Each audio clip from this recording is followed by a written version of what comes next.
مونږ د ننګرهار یو د جلال آباد کې اوسېږو. مونږ بس دلته فراغت و الحمدلله بس مونږ راغلو نن او دلته مو اشتراک په دې غونډه کې وکړلو الحمدلله او ټول دې مبارک وي سره د استادانو د ټولو.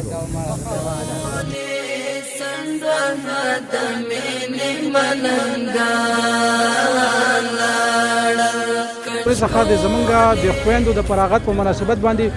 یو لویه غونډه په نظر کې نیول شوې وه چې الحمدلله ښه په خوشحالۍ او په عافیت سره سرته ورسېدله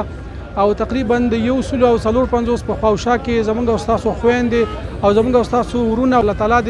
د افغانستان لپاره په خیر تمام کړي او مونږ د دغې ادارې د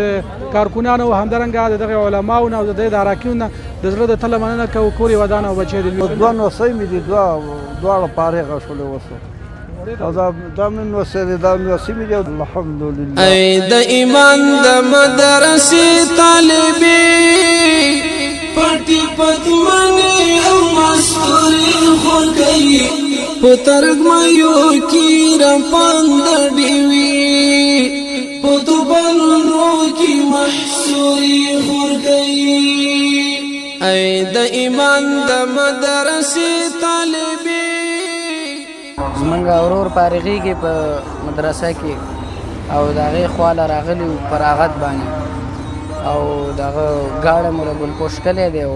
د فراغت اخري وخت دی.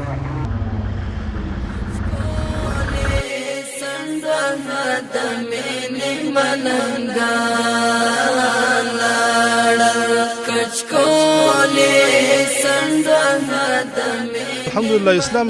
چې دا داسې یو دین دی چې په ډېرو خلکو په غرونو باندې اثر کوي په سیندونو باندې اثر کوي په ځمکو باندې اثر کوي په انسانانو به اثر نه کوي. کچکولې